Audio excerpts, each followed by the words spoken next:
ነው ብዙ እኛ እንድንለይ አንድ እንዳንሆን የተሞከሩ በርካታ እንትኖች ነው አልተሳካም በሃይማኖት በኩል ሄደ ፌል አድርጎበታል ወድቋል ፋኖ ሙስሊም ጠል ነው የሚል እኔ አንድ የእስልምና እምነት ተከታይ ነኝ የታገልን ያለነው በፍጹም ትክክል አይደለም ውሸት ስለሆነ ማለት ነው እርስ በርስ እንድንጋጭ ያልተሞከሩ ነገሮች የሉም ነው ስለዚህ አሁን ላይ ከምንም በላይ እዚህ ሚዲያው ላይ ያላችሁ ወንድሞች እህቶች ከኢትዮጵያም ሆነ ከኢትዮጵያ ውጭ ያላችሁ አንድነትን ነው መስበክ ያለባችሁ ብትችሉ አግዙ እንደግፉን እንቅፋት ግን አትሁኑ እውነት ለመናገር ማለት ነው እኛ መሬት ላይ ስንት ወንድሞቻችን ስንት ጓዶቻችን ቀብረን አሁን ሚዲያ ላይ የወጡት እኮ በጣም ጥቂቶች ናቸው ሴቷ ታገይታችን ባለም የሷ ምናልባት ቫይራል ሴት ስለሆነች ጎልቶ ወጣ እንጂ ስንት ወንድሞቻችን ስንት ታገዮቻችን እኮ እጃቸው ተቆርጦ እግራቸው ተቆርጦ አንገታቸው ተቆርጦ ጆሮአቸው ተቆርጦ ብልታቸው ተቆርጦ የተጣሉ በጣም በርካታዎች ናቸው ይሄን እውነታ የምናቀው እኛ ነን ሀቅ መሬት ላይ ያለ ነው ማለት ነው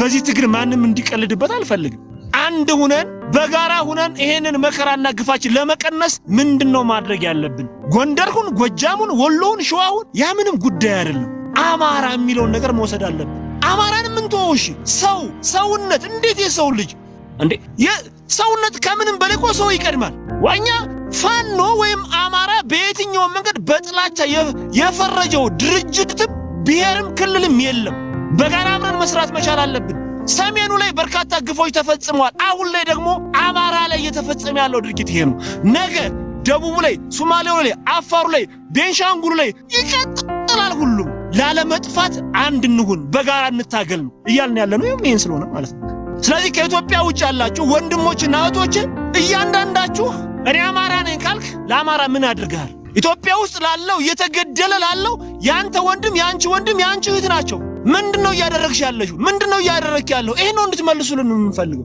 ዝም ብሎ እኔ አማራ ነኝ አይሰራም ታሪክ ነገር በጀግነት የሚጻፍ የሚቀመጥ ነገር ስላለ ማለት ነው ስለዚህ በዛ ልክ መነጋገር መቻል አለብን ሁላችንም እየጠፋን ያለ ነው በአማራነት እንጂ ሙስሊም ስለሆነ ክርስቲያን ስለሆነ አይደለም አብይ አህመድ ስለተባለ ብቻ በርካቶቹ በጣም የሚገርማችሁ ለሙስሊም የሚያግዝ ለሙስሊም የሚደግፍ የሙስሊም መሪ እንደዚህ ውሸት በጭራሽ ማለት ነው አንድም ለሙስሊም የደገፈው ያደረገው አንድ ማስተዋጽኦ የለም እምንወዳቸው በስስት አላህ ይረህማቸውና ተቀዳሚ ሀጅ ሙፍቲ እኮ የተሰውት ያለፉት ከዚህ በፊት ሙስሊም ሆነ ክርስቲያን ከሙስሊሙ በላይ ክርስቲያኑ በስስት እንደሚወዳቸው እናውቃለን አይተነዋልም ምክንያት እስልምናና ክርስትና አንዱ ነው መቀጠል መቻል አለባችሁ በፊት የነበሩ ባህላችን ወጋችን እምነታችን ተቻችሎ መኖር ማስቀጠል መቻል አለብን በማለት ከእስልምናው ለክርስቲያኑ ሲሞግቱ የነበሩ ናቸው ለውነት የሚሞግቱ ለውነት የሚጠይቁትን ማይተናቸዋል እና አቡነ አብርሃም እና አቡነ ዲስቆሬስ ጥያቄዎችን ሲያቀርቡ የነበሩ በሲኖዶስ ደረጃ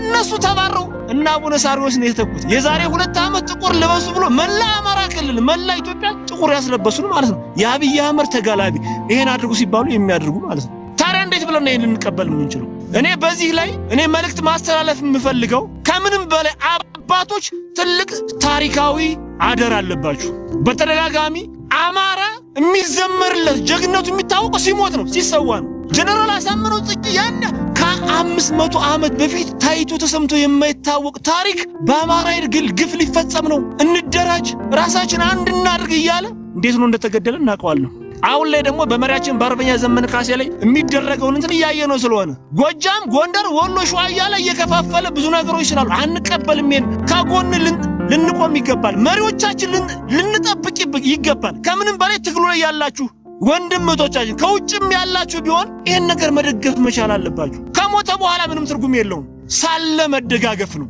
ሳለን አንድ እንድንሆን ማድረግ ነው ይሄን ማድረግ የማንችል ከሆነ ምንም ለውጥ ማምጣት አንችልም ስለዚህ በዚህ ጉዳይ ሚዲያው ላይ ያላችሁ እህት ወንድሞች እንድታግዙን ከጎናችን እንድትሰለፉ ጥሪ ማቅረብ እፈልጋለሁኝ እየጠፋን ያለንበት ሁኔታ ስለምታውቁት አሁን ላይ ሶሻል ሚዲያው ላይ በርካቶቹ አካውንቶቻችን እንዲዘጉ ከፌስቡክ ከቲክቶክ ጀምሮ ስራዎችን ወይም የአማራ ፋኖ እየሰራ ያለችውን ስራዎች ለህዝባችን እንዳናደርስ በተደራጀ መንገድ ቀን ከሌት 24 ሰዓት የሚሰሩ የብልጽግና ተከፋይ ሰራዊት ስላለ አካውንታችን እንዲከፈት እንዲለቀቅ የምናደርጋቸው ነገሮች በመትችሉት መንገድ ሼር አድርጉ እዚህ ቤት ውስጥ ያላችሁ ወንድማችን ሳሚ እየሰራ ያለው ለሌሎች መልእክት እንዲደርስ ሼር ኮፒ ሊንክ በማድረግ ተባበሩ ሁሉም ጋር እንዲደርስ አድርጉ እኛ እየታገልን ያለነው ከምንም አይደለም ስለዚህ ሐቅን ይዘን ነገ ከነገ የጀግንነት ሞት እንሰዋለን ምንም ችግር ስለሌለው ማለት ነው። ስለዚህ ከምንም በላይ አንድነት ይቀድማል።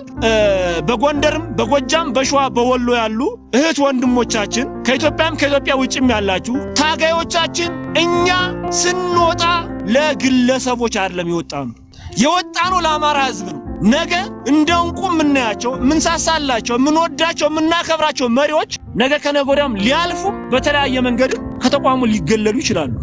የወጣነው ግን ለአማራ ሕዝብ ነው። ስለዚህ እኔ ለአማራ ሕዝብ ከወጣው የትኛው መሪ ሊያስጨንቀኝ አይገባም። ሐቅና እውነቱን ይዘን መሞገት አለብን፣ መጠየቅ አለብን፣ ማስረዳት አለብን እንጂ ለአንድ ግለሰብ የስልጣን ሀው አይደለም የወጣሁት ለአማራ ሕዝብ ነው የወጣሁት። ስወጣ ማለት ነው ማንንም ሰው ቸግሮት አይደለም። በሺዎች በመቶ ሺዎች ደሞዝ ተከፋይ የነበሩ በርካታ ዶክተሮች፣ ኢንጂነሮች አብረውን እዚህ ትግል ውስጥ አሉ። በርካታ ምሁራኖች አሉ።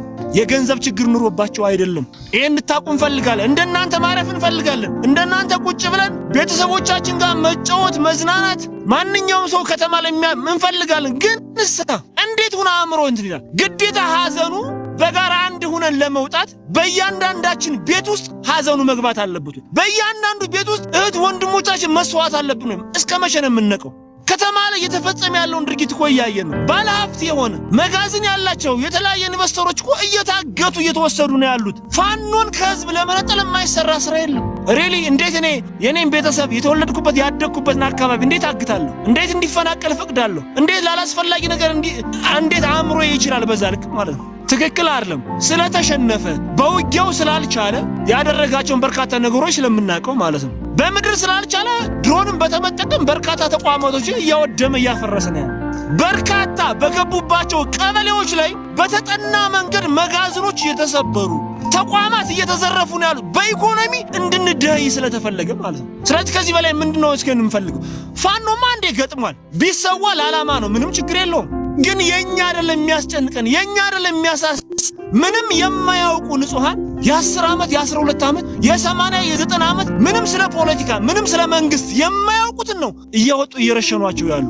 በትላንትናው ዕለት እኛ በመናስተዳደር በአማራ ፋኖ ብሔራዊ ጎጃም ውስጥ ባለንበት ውስጥ 12 ምንም የማያውቁ ሲቪሊያን ተረሽኗል። ሽንፈት ሲደርስባቸው እያደረጉ ያሉት ይሄ ነው። ከነዚህ ውስጥ ሁለቱ የሃይማኖት አባቶች ናቸው፣ የቤተ ክርስቲያን አገልጋይ ናቸው፣ ምንም የማያውቁ ማለት ነው። ስለዚህ ምን እስከሚሆን የምትጠብቁ ወጣቶች ራሳችሁን ተከላከሉ። ቀኝ በከተማ ላይ አብዮት አስነሱ። ዳንግላ ላይ በሰሞኑ እንዳያችሁት 3 ወጣቶች ታሪክ ሰርተው ነው የወጡ ያሉት። እየተንዘላዘለ ያለውን ሚሊሻ አንገቱን በገጀራ በመምታት 3 መሳሪያዎችን ይዘው ወጥተዋል። ስለዚህ የከተማ አብዮት እንዲነሳ እንፈልጋለን። እኛ በተደጋጋሚ መሪያችን አርበኛ ዘመነ ካሴ የሚያስተላልፈው ትግሉ ከውጭም ከውስጥም መቀጠል መቻል አለበት ነው። በከተማ ያላችሁ ይሄ ነው።